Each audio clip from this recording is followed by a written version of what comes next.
और नहले पे दहला में अब खबरें विस्तार से। और इस वक्त एक बड़ी खबर दिल्ली के अशोका होटल से आ रही है, जहां पर एनडीए नेताओं की डिनर पार्टी चल रही है। इस डिनर पार्टी का आयोजन बीजेपी के राष्ट्रीय अध्यक्ष अमित शाह ने किया है। 5 स्टार होटल में चल रही इस डिनर पार्टी में पीएम मोदी सरकार के तमाम केंद्रीय मंत्री शामिल हैं। इसके अलावा बिहार के मुख्यमंत्री नीतीश कुमार, शिरोमणि अकाली दल के अध्यक्ष प्रकाश सिंह बादल, शिवसेना प्रमुख उद्धव ठाकरे और एनडीए के कई बड़े नेता इस पार्टी में मौजूद हैं। आप तस्वीरें भी देखते जाइए।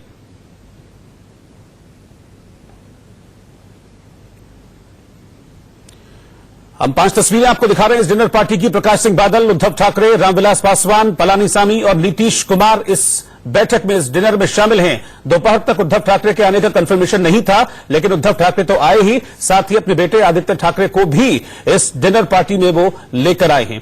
और नीतीश कुमार को आप तस्वीरों में देख सकते हैं। नीतीश कुमार ने आज दिन के वक्त ही ये बयान दिया था कि एनडीए की सरकार बनती है तो जेडीयू भी कैबिनेट में शामिल होगी। तमाम जो नेता इस बैठक में मौजूद हैं और संभवतः रणनीति पर चर्चा हो रही है। डिनर के दौरान जब पीएम मोदी यहां पर पहुंचे तो एनडीए के बड़े नेताओं ने गुलदस्ता देकर प्रधानमंत्री मोदी का स्वागत किया है।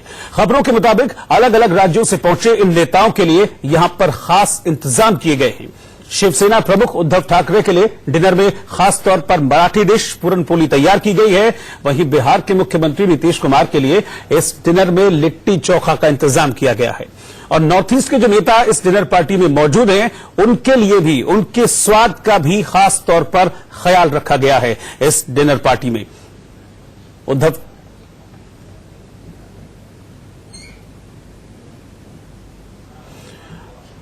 अशोका होटल में ये पार्टी चल रही है और वहां पर हमारे संवाददाता पुलकित नागर मौजूद हैं, इस वक्त हमारे साथ जुड़ रहे हैं। पुलकित, क्या इस वक्त चल रहा है? डिनर तो चल ही रहा है, स्वाद तो वहां पर दिख ही रहा है, लेकिन साथ ही साथ इस स्वाद के बीच रणनीति की क्या बातें हो रही हैं? राजनीतिक स्वाद भी वहां पर खूब आ रहा होगा।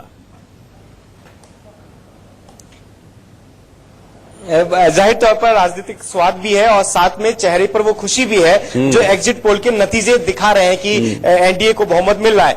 तो वो खुशी भी एनडीए के तमाम नेताओं के चेहरे पर आज जब वो यहाँ पहुंचे अशोका होटल में तो वो नजर आई। दूसरा, आपने देखा होगा कि आज विपक्ष भी लामबंद हुआ है और ईवीएम को लेकर सवाल उठने शुरू हो गए थे सुबह से ही, तो उसको लेकर भी चर्चा लगातार हो रही है तमाम नेताओं के बीच में। इसको लेकर भी चर्चा है कि किस तरीके से अब आगे की रणनीति तय होगी और किस तरीके से विपक्ष के ईवीएम का जवाब देना है। शिवराज सिंह चौहान ने इसका जवाब दिया अभी जब वो यहां पहुंचे और उन्होंने कहा कि विपक्ष की हार की बौखलाहट है जो आज सुबह से दिख रही है। जी बिल्कुल, जाहिर तौर पर ये जो बैठक है एक तरीके से ये एकता दिखाने की भी बैठक है, क्योंकि जो एग्जिट पोल्स में नतीजे आए हैं वो बहुत प्रॉमिसिंग हैं बीजेपी के लिए भी और एनडीए के लिए भी। तो यही वक्त है एकजुटता दिखाने का, क्योंकि विपक्ष लगातार ये आरोप लगा रहा है कि जब रिजल्ट आउट होगा 23 तारीख को तो हो सकता है कि जो कुछ घटक दल है एनडीए के वो अलग चले जाए। तो ऐसे में ये बहुत बेहतर मौका है एकजुटता दिखाने का। जी, और जिस तरीके से आपने देखा कि विपक्ष आज एकजुट नजर आया, तो वही कोशिश एनडीए की तरफ से भी की जा रही है कि जब 23 तारीख को रिजल्ट आए और विपक्ष ईवीएम या दूसरे मुद्दों पर बीजेपी को घेरने की कोशिश करे तो उसके सहयोगी दल उसके साथ नजर आए विपक्ष को जवाब देते हुए। तो इस पार्टी के जरिए एक कोशिश ये भी है कि विपक्ष के हमलों का जवाब अब कैसे दिया जाएगा। दूसरा, आगे जो सरकार, जैसे एग्जिट पोल के नतीजे हैं, तो आगे सरकार में किसकी क्या भूमिका होगी, हल्की सी शायद बात इस पर भी। जी बिल्कुल, और एग्जिट पोल के जो नतीजे हैं मुझे लग रहा है कि उस पर राय जानने की भी कोशिश की होगी विपक्षी जो अपनी पार्टी के जो नेता हैं उनकी, प्रधानमंत्री नरेंद्र मोदी और अमित शाह दोनों ने, क्योंकि बड़े रणनीतिकार हैं दोनों। और इस रणनीति का नतीजा है कि अभी तक एग्जिट पोल में जो एनडीए है वो बढ़त बढ़ाता हुआ नजर आ रहा है। बहुत बहुत शुक्रिया आपका पुलकित नागर, इन तस्वीरों के लिए भी और इस जानकारी के लिए भी। और इस रात्रि भोज से पहले आज शाम बीजेपी मुख्यालय में केंद्रीय मंत्रिपरिषद की एक बैठक भी हुई है, जिसमें पीएम मोदी समेत कई मंत्री शामिल हुए हैं। शाम करीब 5:15 बजे पीएम मोदी बीजेपी मुख्यालय पहुंचे। सबसे पहले पार्टी अध्यक्ष अमित शाह ने शॉल और गुलदस्ता देकर प्रधानमंत्री मोदी का स्वागत किया है और उसके बाद मंत्रिपरिषद की मीटिंग में भी मंत्रियों ने एक बड़ी सी माला पहनाकर प्रधानमंत्री मोदी का स्वागत किया, जैसा कि आप तस्वीरों में भी देख पा रहे हैं। बताया जाता है कि इस बैठक में नई सरकार के गठन के बारे में चर्चा की गई, विचार विमर्श किया गया और संभवतः ये तय किया गया है कि जो नई सरकार होगी उसका स्वरूप कैसा होगा। तो तस्वीरें आप देख पा रहे हैं, ये तस्वीरें डिनर से पहले की तस्वीरें हैं, जब एक साथ जो समूचा एनडीए है वो नजर आया। इस दौरान प्रधानमंत्री मोदी जब पहुंचे उनका भव्य तरीके से स्वागत किया गया और इस दौरान आगे की रणनीति पर भी चर्चा की गई है। संभवतः क्योंकि सभी जो घटक दल हैं वो इस बैठक में मौजूद रहे थे। जिस वक्त प्रधानमंत्री पहुंचे उनका पहले गुलदस्ता देकर स्वागत किया गया, फिर एक बड़ी सी फूलमाला पहनाकर उनका स्वागत किया गया और जो तस्वीर है ये अपने आप में एक बहुत बड़ी कहानी कहती है। दरअसल ये दिखाने की कोशिश भी है कि क्योंकि विपक्ष लगातार ये आरोप लगाता रहा है कि 23 मई को जब नतीजे आएंगे तो कुछ पार्टियां अलग हो जाएंगी, शिवसेना नाराज हो सकती है, जेडीयू अलग हो सकती है। तो ये एक तरीके से एकजुटता भी दिखा रहा है, देश को भी संदेश है, विपक्ष को भी संदेश है। केंद्रीय मंत्रिपरिषद की मीटिंग के बाद बीजेपी अध्यक्ष अमित शाह ने एक ट्वीट भी किया है और उनका ये ट्वीट, आई कांग्रेचुलेट टीम मोदी सरकार for the hard work and remarkable achievements in the last 5 years. Let us keep the momentum going for a new India under the leadership of PM Narendra Modi. तो उन्होंने कहा कि 5 साल में जो सरकार की उपलब्धियां रही हैं उन उपलब्धियों का ये नतीजा है कि एक बार फिर से हम सरकार में आने जा रहे हैं और इसके लिए उन्होंने प्रधानमंत्री नरेंद्र मोदी की लीडरशिप को सबसे बड़ा फैक्टर बताया है अपने इस ट्वीट के जरिए।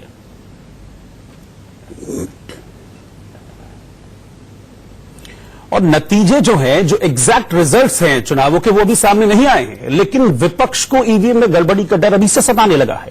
आज 21 विपक्षी दलों ने एकजुट होकर ईवीएम के खिलाफ अपनी आवाज बुलंद की। विपक्ष चाहता है कि काउंटिंग के समय वीवीपैट का मिलान भी कराया जाए।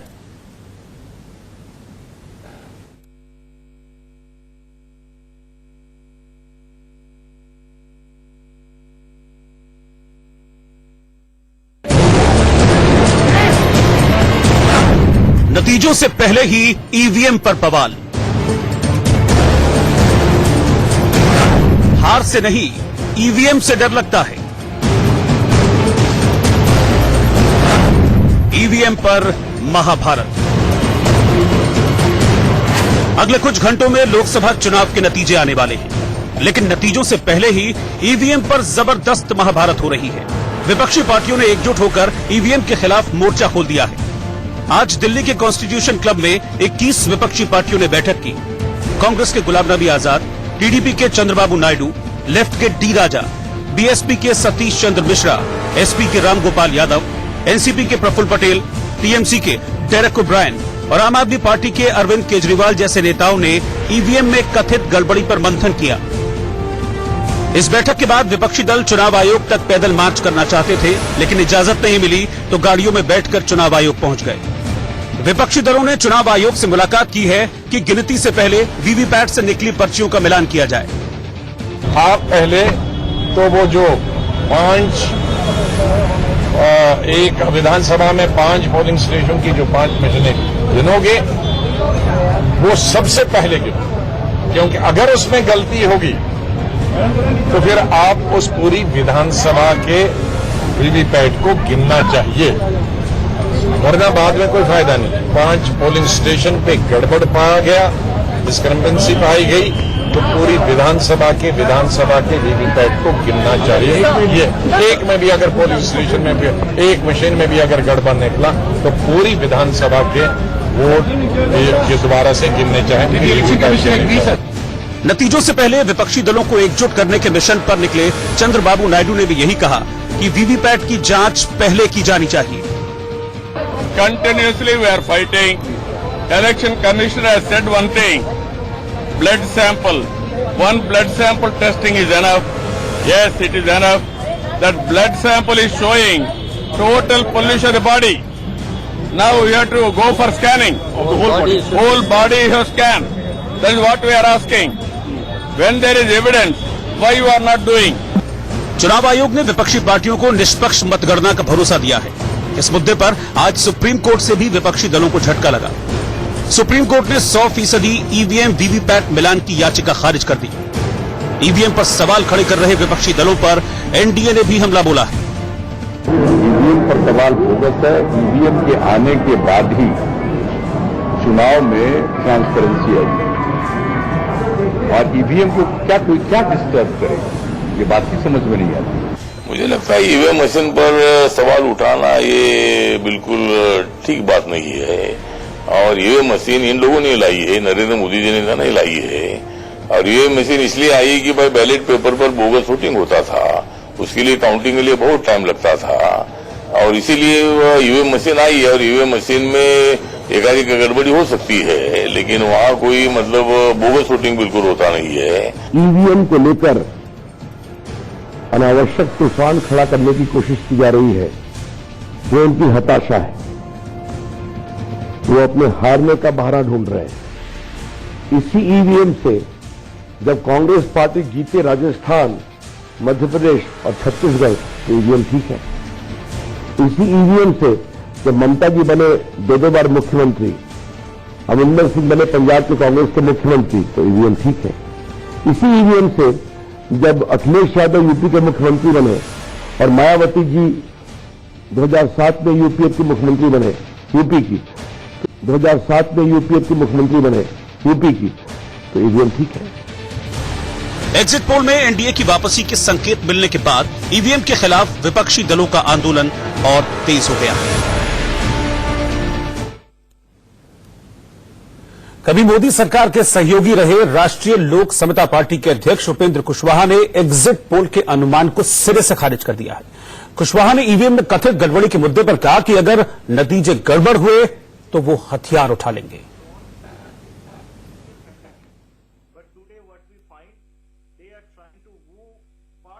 कोई खेलेगा, हमारी जान पर जब खतरा होगा, लोकतंत्र पर खतरा होगा, तो लोकतंत्र को बचाने के लिए और शांति रहे, इसके लिए हम कुछ भी कदम उठा सकते हैं। हथियार उठा लो, खून खराबा कर दो। भैया, हम कानून ने हमको अधिकार दिया है, हमारी जान पर कोई अगर खतरा होगा तो हम हथियार भी उठा सकते हैं। जान से प्यारी कम प्यारी लोकतंत्र नहीं है।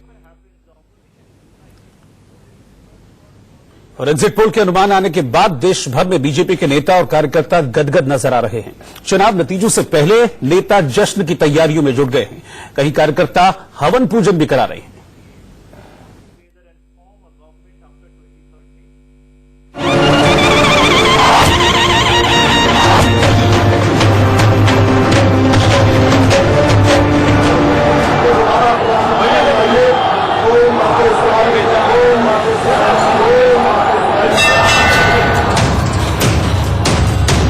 ये लड्डू, ये हवन, ये फूलमाला सब बीजेपी और उसके सहयोगी दलों के लिए। कहीं पर एग्जिट पोल के अनुमान से उत्साहित नेता लड्डू बनवा रहे हैं, तो कहीं कार्यकर्ता हवन और पूजा पाठ कर रहे हैं, तो कहीं पर दिया गया है सैकड़ों मालाओं और फूल का ऑर्डर। एग्जिट पोल ने घोषणा कर दी है कि देश में एक बार फिर से बनने जा रही है एनडीए की सरकार। इंतजार है तो बस 23 मई का, जब चुनाव के नतीजे आएंगे। लेकिन बीजेपी नेता और कार्यकर्ताओं का जोश अभी से हाई है। महानगर मुंबई में बीजेपी सांसद गोपाल शेट्टी ने 3000 किलो लड्डू बनाने का ऑर्डर दिया है।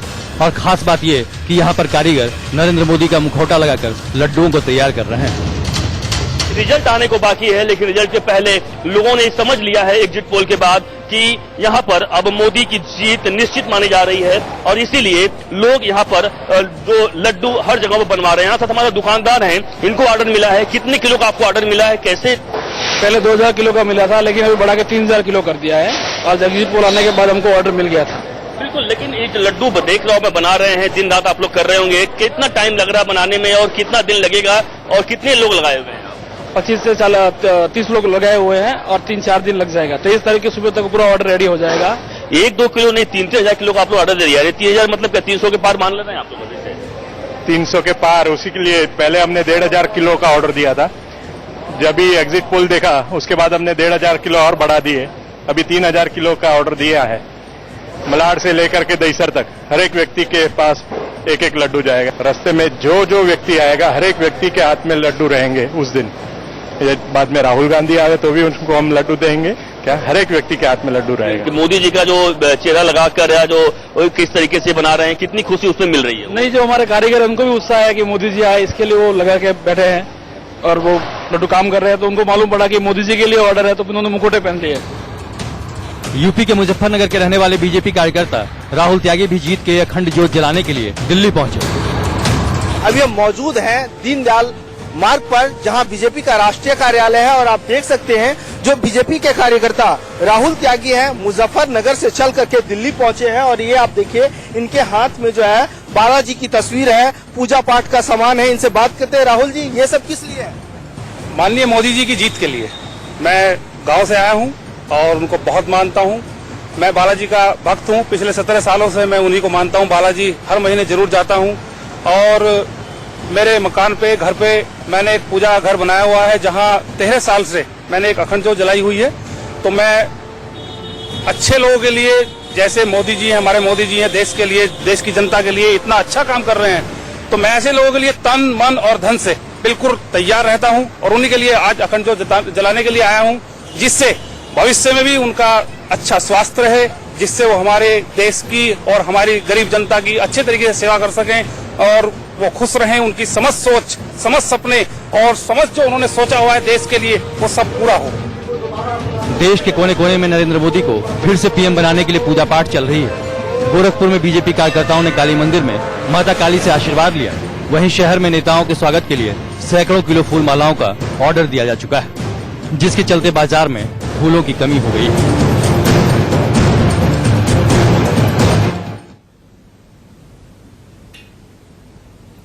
और वहीं एग्जिट पोल के आंकड़ों में एनडीए की सत्ता में जोरदार वापसी के प्रयासों के बीच कांग्रेस महासचिव प्रियंका गांधी ने पार्टी कार्यकर्ताओं के लिए एक मनोबल बढ़ाने वाला संदेश जारी किया है। प्रियंका ने कहा कि किसी भी तरह की अफवाहों में पड़ने की जरूरत नहीं है। जिंदाबाद, जिंदाबाद, जिंदाबाद। एग्जिट पोल ने एक बार फिर मोदी सरकार पर मुहर लगा दी। लगभग सभी एग्जिट पोल के आंकड़े एनडीए के बहुमत की तरफ इशारा कर रहे हैं और साफ अनुमान है कि आएगा तो मोदी ही। एग्जिट पोल में यूपीए एनडीए से काफी पिछड़ता हुआ दिख रहा है, लेकिन कांग्रेस महासचिव ने पार्टी कार्यकर्ताओं के लिए एक ऑडियो संदेश जारी किया है। सुनिए उन्होंने क्या कहकर पार्टी कार्यकर्ताओं का हौसला बढ़ाने की कोशिश की। प्यारे कार्यकर्ता बहनों और भाइयों, अफवाहों और एग्जिट पोल से हिम्मत मत हारिए। ये आपका हौसला तोड़ने के लिए फैलाई जा रही हैं। इस बीच आपकी सावधानी और भी महत्वपूर्ण बनती है। स्ट्रांग रूम और काउंटिंग सेंटर में डटे रहिए और चौकन्ने रहिए। हमें पूरी उम्मीद है कि हमारी मेहनत और आपकी मेहनत फल लाएगी। सर, प्रियंका गांधी ने एक ट्वीट करके कहा है, कांग्रेस के कार्यकर्ताओं को ऑडियो मैसेज भी दिया है कि कांग्रेस के कार्यकर्ता हिम्मत रखें, धैर्य रखें, एग्जिट पोल पर यकीन न करें। जब एग्जिट पोल कांग्रेस के पक्ष में आता है तब वो मैसेज नहीं देते। जब एग्जिट पोल उनके खिलाफ आता है तो वो उसको मजाक कहते हैं। तो वो कहते रहे, एग्जिट पोल जैसा आया है उससे भी ज्यादा सीट हम लोग जीत रहे हैं। एग्जिट पोल के आंकड़े कितने सही कितने गलत, चुनाव के बाद इसी बात पर सियासी घमासान मचा है। कांग्रेस कहती है कि एग्जिट पोल के आंकड़े मोदी सरकार को खुश करने वाले हैं, लेकिन असल नतीजे में सरकार यूपीए की बनेगी। वहीं समाजवादी पार्टी के नेता रविदास मेहरोत्रा कहते हैं कि अगर हार मिली तो कांग्रेस जिम्मेदार होगी। मेरी ओपिनियन में ये हाईली एक्सैजरेटेड एग्जिट पोल है, ग्राउंड रियलिटी से बहुत दूर है। बीजेपी 200 का फिगर पार नहीं कर रही है, लेकिन समय आएगा 23 को अपन को सब कुछ साफ हो जाएगा और ऑपोजिशन की ही सरकार दिल्ली में वोट लेगी। जो एग्जिट पोल में नतीजे आ रहे हैं उनको अगर सही माना जाए तो इसमें पूर्ण रूप से कांग्रेस पार्टी जिम्मेदार होगी। भारतीय जनता पार्टी को जो एक भी सीट वो जीतेगी उसके लिए कांग्रेस पार्टी पूर्ण रूप से जिम्मेदार है। कांग्रेस पार्टी ने अगर चुनाव से पहले सारे क्षेत्रीय पार्टियों से और महागठबंधन से तालमेल कर लिया होता तो देश के नतीजे कुछ और होते। और अभी फिलहाल वक्त एक छोटे से ब्रेक का है। ब्रेक के बाद लौट रहे हैं फौरन वापस। आप बने रहिए इंडिया न्यूज के साथ।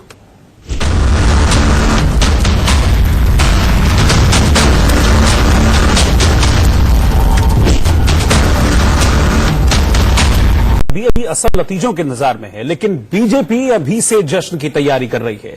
बीजेपी नेताओं को तो यह दावा है कि रिजल्ट में उनका आंकड़ा 400 को पार कर जाएगा।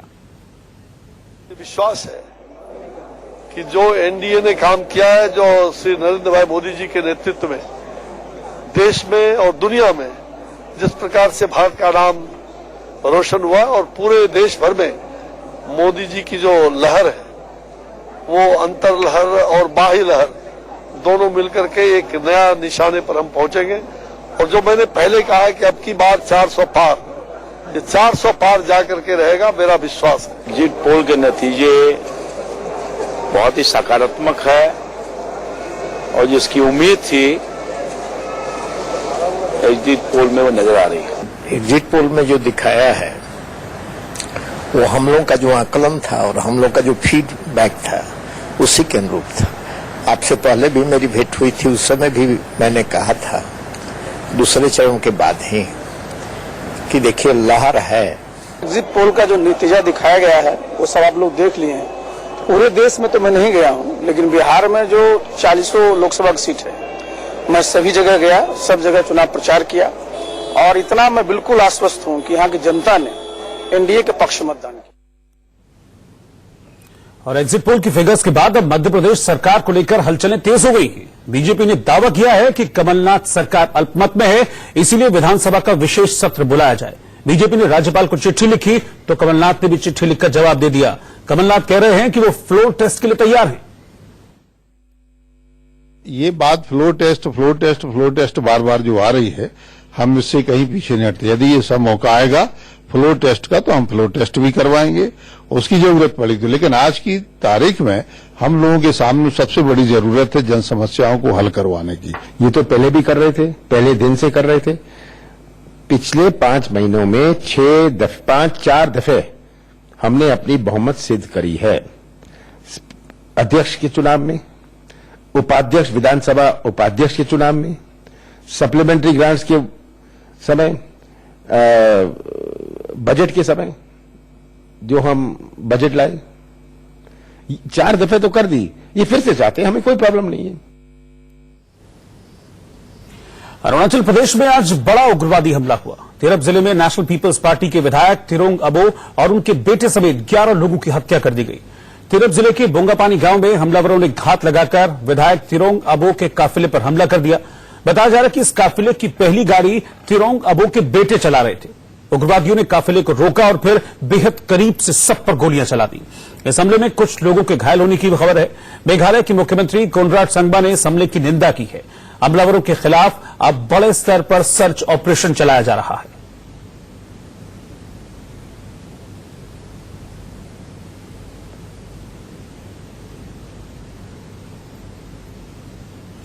और इस वक्त तमाम एग्जिट पोल्स ये बता रहे हैं कि एक बार फिर से देश ने नरेंद्र मोदी पर भरोसा जताया है। अगर एग्जिट पोल का अनुमान सही साबित होता है तो मोदी दोबारा से देश के प्रधानमंत्री बनेंगे। मोदी शाह की जोड़ी एक बार फिर से नंबर 1 साबित होगी। मोदी शाह की जोड़ी पर यह खास रिपोर्ट।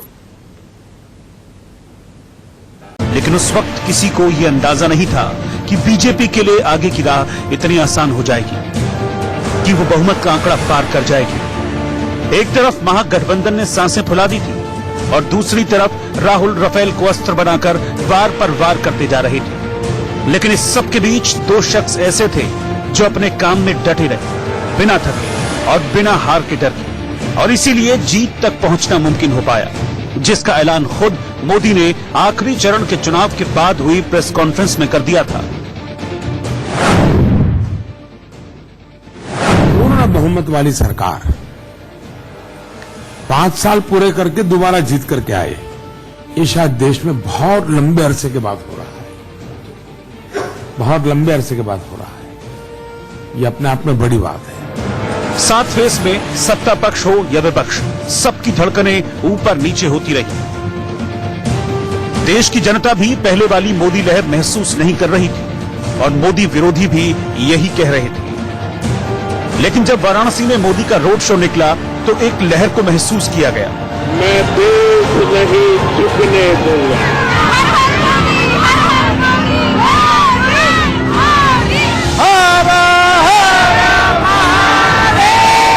जिसे नाम मिला अंडर करंट, यानी ऐसी लहर जिसके बारे में लोग बात करने से बच रहे थे, लेकिन मन ही मन मान चुके थे कि आएगा तो मोदी।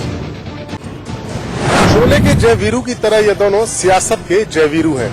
इन दोनों की दोस्ती को करीब 37 साल हो चुके हैं। सियासत में जैसे जैसे इन दोनों का कद बढ़ा, वैसे वैसे इनकी दोस्ती भी गहरी होती चली गई। आज एक देश का प्रधानमंत्री है तो दूसरा दुनिया की सबसे बड़ी पार्टी का राष्ट्रीय अध्यक्ष।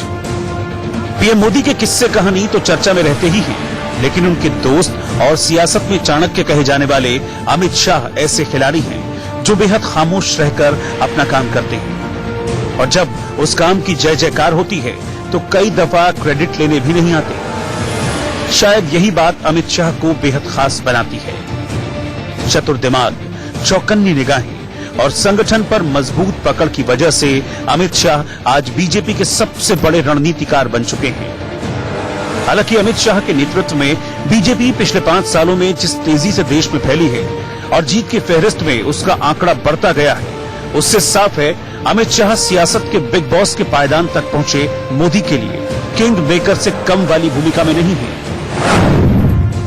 साल 2014 में जब मोदी प्रधानमंत्री बने थे उस वक्त राजनाथ सिंह बीजेपी अध्यक्ष थे, लेकिन कहा जाता है खासतौर से पीएम मोदी को वाराणसी से जिताने के लिए उन्होंने पूरी ताकत झोंक दी थी। याद कीजिए गोवा की बीजेपी कार्यकारिणी की मीटिंग, जब पहली बार मोदी की प्रधानमंत्री की उम्मीदवारी पर मोहर लगी थी। लालकृष्ण आडवाणी और मुरली मनोहर जोशी जैसे बड़े नेताओं की नाराजगी के बावजूद मोदी को उम्मीदवार बनाया गया। बात सिर्फ उम्मीदवारी पर खत्म नहीं होती, क्योंकि तब चुनौती थी मोदी को कैसे सत्ता के सिंहासन पर बैठाया जाए। ऐसे वक्त में पीएम मोदी ने अपने सबसे पुराने और भरोसेमंद दोस्त अमित शाह पर फिर से विश्वास किया। पीएम मोदी खुद दिल्ली आए और अमित शाह को भी दिल्ली ले आए, लेकिन अमित शाह की रणनीति कुछ और थी। दिल्ली से जहां राजनाथ पार्टी को जिताने में जुटे थे, वहीं अमित शाह ने एक दूसरा तरीका अपनाया। अमित शाह ने पूरा फोकस यूपी, बिहार, गुजरात और महाराष्ट्र पर किया, जिसके लिए अमित शाह ने 3 वॉर रूम बनवाए। पहला लखनऊ, दूसरा वाराणसी और तीसरा अहमदाबाद। अमित शाह चुनाव के वक्त खुद वाराणसी में रुके। वजह थी कि देश के भावी प्रधानमंत्री की सीट थी और इसके साथ बीजेपी, मोदी और खुद अमित शाह की प्रतिष्ठा जुड़ी हुई थी। अमित शाह की नजर देश को सबसे ज्यादा पीएम देने वाले उत्तर प्रदेश पर थी। अगर यूपी में मैदान मारा तो सत्ता तक पहुंचना दूर नहीं होगा। और जब 2014 का रिजल्ट आया तो एनडीए ने यूपी में 73 सीटें जीतकर मोदी का पीएम बनना तय कर दिया था। देश में नमो नमो की गूंज थी, लेकिन मोदी ये बात अच्छी तरह से जानते थे कि अगर शाह की कुशल रणनीति नहीं होती तो इतनी भारी जीत मुमकिन नहीं थी, क्योंकि गुजरात में भी मोदी को 2 बार सत्ता तक पहुंचाने में अमित शाह ने काफी काम किया था।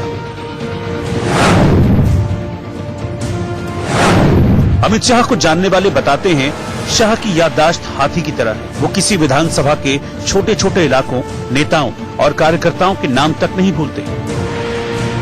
इतना ही नहीं, किस सीट पर कौन सा समीकरण है, अमित शाह चुनाव की रणनीति बनाते वक्त इसका खास ख्याल रखते हैं। वैसे भी अमित शाह का जोर बूथ लेवल पर काफी रहता है। वो बूथ लेवल के कार्यकर्ताओं को बड़ी जिम्मेदारी देते हैं, जिसकी वजह से संगठन में मजबूती आती है और संगठन मजबूत होने से चुनाव जीते जाते हैं। यही वजह है 2014 के बाद से जब अमित शाह अध्यक्ष बने थे, तब से लेकर साल 2018 तक एक ऐसा वक्त भी आया जब देश के 70% हिस्से में सिर्फ भगवा रंग था और कांग्रेस महज 3 राज्यों तक सिमट चुकी थी। नरेंद्र मोदी बेशक प्रधानमंत्री हैं, लेकिन वो संगठन को लेकर अमित शाह के काम में ज्यादा फेरबदल नहीं करते, क्योंकि मोदी को शाह पर पूरा भरोसा है। यही वजह है मोदी के बाद शाह की हैसियत बीजेपी में करीब करीब नंबर 2 की हो चली है। लेकिन ये सफर इतना आसान नहीं था। जिस गांधीनगर सीट से अमित शाह ने पर्चा भरा, वहां से लालकृष्ण आडवाणी लगातार 25 साल तक सांसद रह चुके हैं। ऐसे में आडवाणी की सीट पर अमित शाह का जाना उनके कद का एहसास कराता है। अब कहा जा रहा है अमित शाह बतौर मंत्री कैबिनेट में अपनी नई पारी शुरू कर सकते हैं। लेकिन इस बीच सवाल ये है कि अमित शाह का बीजेपी अध्यक्ष का कार्यकाल भी पूरा हो रहा है। ऐसे में नया अध्यक्ष कौन होगा, यानी अब सब कुछ अमित शाह पर है। वो संगठन या सरकार में से किसे चुनते हैं। हालांकि अमित शाह के पास संगठन के साथ मंत्रालय संभालने का भी अनुभव है। गुजरात में मोदी सरकार में अमित शाह गृह मंत्री थे और मोदी के हर छोटे बड़े फैसले में उनकी राय भी शामिल होती थी। ये अलग बात है कि दोनों की इस जोड़ी से कई विवाद भी जुड़े। बावजूद इसके दोनों एक साथ राष्ट्रीय पटल पर अपनी पहचान बनाने में कामयाब हुए। जब तक ये बीजेपी के अतीत को टटोला जाएगा तब अमित शाह और मोदी की जोड़ी का नाम जरूर लिया जाएगा, क्योंकि मोदी और शाह की जोड़ी के दौर में ही भाजपा ने अपने स्वर्णिम काल को देखा है, जब देश के 70% भाग में भाजपा की सत्ता रही और प्रधानमंत्री भी बगवादारी पार्टी का ही बना। दरअसल किसी भी काम के पीछे एकला चलो की थ्योरी कई दफा कामयाबी को लंबा नहीं ले जा पाती। इसका सीधा सा उदाहरण है ममता बनर्जी, मायावती, केसीआर, नवीन पटनायक। ये ऐसे नाम हैं जो मौजूदा सियासत में अपने अपने राज्य में सबसे ऊपर हैं, लेकिन जब राष्ट्रीय पटल पर इनके नेतृत्व की बात की जाए तो अभी भी इनको सिर्फ एक क्षेत्रीय पार्टी के नेता के रूप में देखा जाता है। ये अलग बात है कि ये कई दफा किंग मेकर की भूमिका में आ जाते हैं, लेकिन जब लंबा खेलना हो तो साझेदारी चाहिए होती है, या कम से कम एक ऐसा शख्स आपके पास हो जिसका फैसला दूसरे को भी मंजूर हो। यही जोड़ी शाह और मोदी की है, जो गुजरात में भी साथ थे और केंद्र में भी। दोनों गुजरात से आए, वक्त बदला, माहौल बदला, परिस्थितियां बदली, कद भी बढ़ गया, लेकिन दोनों की आपसी समझ और साझेदारी नहीं बदली।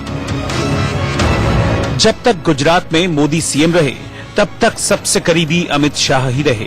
अमित शाह और मोदी मिलकर गुजरात की सियासत में आगे बढ़ते जा रहे थे। 2002 से 2010 तक अमित शाह मंत्री भी रहे, फिर गुजरात में गृह राज्य मंत्री बने, लेकिन साल 2010 में सोहराबुद्दीन केस में नाम आने से इस्तीफा देना पड़ा और जेल भी जाना पड़ा। हालांकि बाद में जमानत मिल गई थी, लेकिन कोर्ट ने तड़ीपार करते हुए गुजरात में एंट्री पर बैन लगा दिया था। ये वो दौर था जब कहा जाने लगा था कि उनका पॉलिटिकल कैरियर खत्म हो गया। राजनीति के पंडित अमित शाह की सियासी यात्रा का अंतिम पड़ाव मान रहे थे, लेकिन अमित शाह ने विरोधी लहरों के बीच से एक दमदार गोता लगाया और राजनीति में जबरदस्त वापसी की। जेल से रिहा होने के बाद वो पार्टी के लिए कड़ी मेहनत करने लगे और तेजी से तरक्की की सीढ़ियां चढ़ते गए। मोदी सियासत में आने से पहले संघ के कार्यकर्ता थे, ठीक अमित शाह भी उन्हीं की तरह आगे बढ़े। जिस तरह अमित शाह को सियासी गुणाभाग का माहिर खिलाड़ी माना जाता है, इसीलिए गुजरात में मोदी उन पर निर्भर हो गए थे। उसी तरह नरेंद्र मोदी भी गुजरात के सीएम बनने से पहले कई राज्यों में चुनावी रणनीति बनाने के अहम किरदार रह चुके हैं, जबकि अमित शाह ने अटल बिहारी वाजपेयी, लाल कृष्ण आडवाणी जैसे बड़े नेताओं के साथ काम किया है और मौजूदा पीएम नरेंद्र मोदी को राजनीति के राष्ट्रीय फलक पर लाने में मदद की है। साल 2013 में जब सियासी हवाओं में ये बात तेज होने लगी थी कि मोदी बीजेपी के प्रधानमंत्री उम्मीदवार हो सकते हैं, उसी वक्त अमित शाह को राष्ट्रीय महासचिव बनाया गया। संघ भी मोदी और शाह की जोड़ी को चुनावी जंग में उतारने का मन बना चुका था। हालांकि आडवाणी और जोशी के साथ शत्रुघ्न सिन्हा जैसे नेता मुखालफत करते रहे, लेकिन शाह को संघ का आशीर्वाद मिल चुका था, इसीलिए वो अपना काम शांति से करते रहे। जिस वक्त कांग्रेस ये भी तय नहीं कर पा रही थी कि चुनाव में किस एजेंडे से जाएंगे, उस वक्त अमित शाह और मोदी ने मिलकर देश को अच्छे दिन का ख्वाब दिखाना शुरू कर दिया। शाह ने रणनीति के तहत उत्तर प्रदेश के कई दौरे कर डाले थे, बूथ लेवल पर कार्यकर्ताओं को इकट्ठा कर लिया था और जब चुनाव आए तो शाह ने मोदी की फोटो लगे चुनावी रथ उत्तर प्रदेश के गांव-गांव तक पहुंचा दिए थे। 2014 में देश में मोदी की लहर थी जो सुनामी में ऐसी बदली कि बीजेपी प्रचंड बहुमत से सत्ता में आई। अमित शाह की मेहनत रंग लाई, बतौर इनाम उन्हें बीजेपी की कमान सौंप दी गई। 9 अगस्त 2014 का वो दिन था जिस दिन अमित शाह को भारतीय जनता पार्टी का राष्ट्रीय अध्यक्ष बनाया गया था। उस दिन से लेकर के आज तक अमित शाह ने शानदार पारी खेली है। अमित शाह भाजपा के इतिहास के ऐसे अध्यक्ष बन चुके हैं जिनके कार्यकाल में भाजपा ने अब तक का अपना स्वर्णिम युग देखा है। मोदी और शाह की जोड़ी बीजेपी के लिए इतिहास रचती नजर आ रही है। हालांकि 2019 यानी इस बार माहौल 2014 जैसा नहीं था। ऐसे में अमित शाह की जिम्मेदारी और बढ़ गई थी, यानी बीजेपी की हार और जीत शाह की रणनीति और मोदी के चेहरे पर टिकी थी। ये अमित शाह के लिए अब तक का सबसे बड़ा इम्तिहान था, जिसमें पास होने के बाद बीजेपी के इस दौर को मोदी शाह के युग के नाम से जाना जाएगा।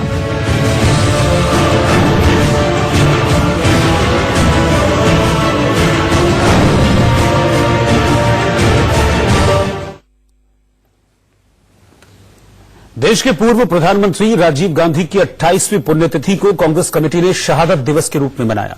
इस दौरान दिल्ली में वीर भूमि पर कांग्रेस अध्यक्ष राहुल गांधी, प्रियंका गांधी और सोनिया गांधी ने उन्हें श्रद्धांजलि दी।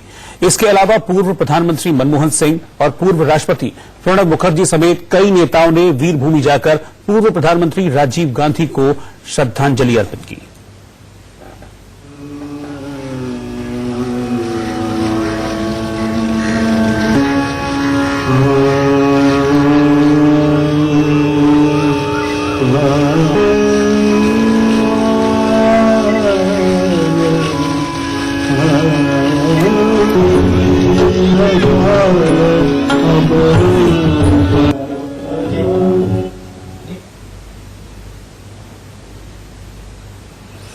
और इसी के साथ दहले पे दहला में आज के लिए बस इतना ही। बाकी की खबरों के लिए आप लगातार बने रहिए इंडिया न्यूज के साथ। नमस्कार।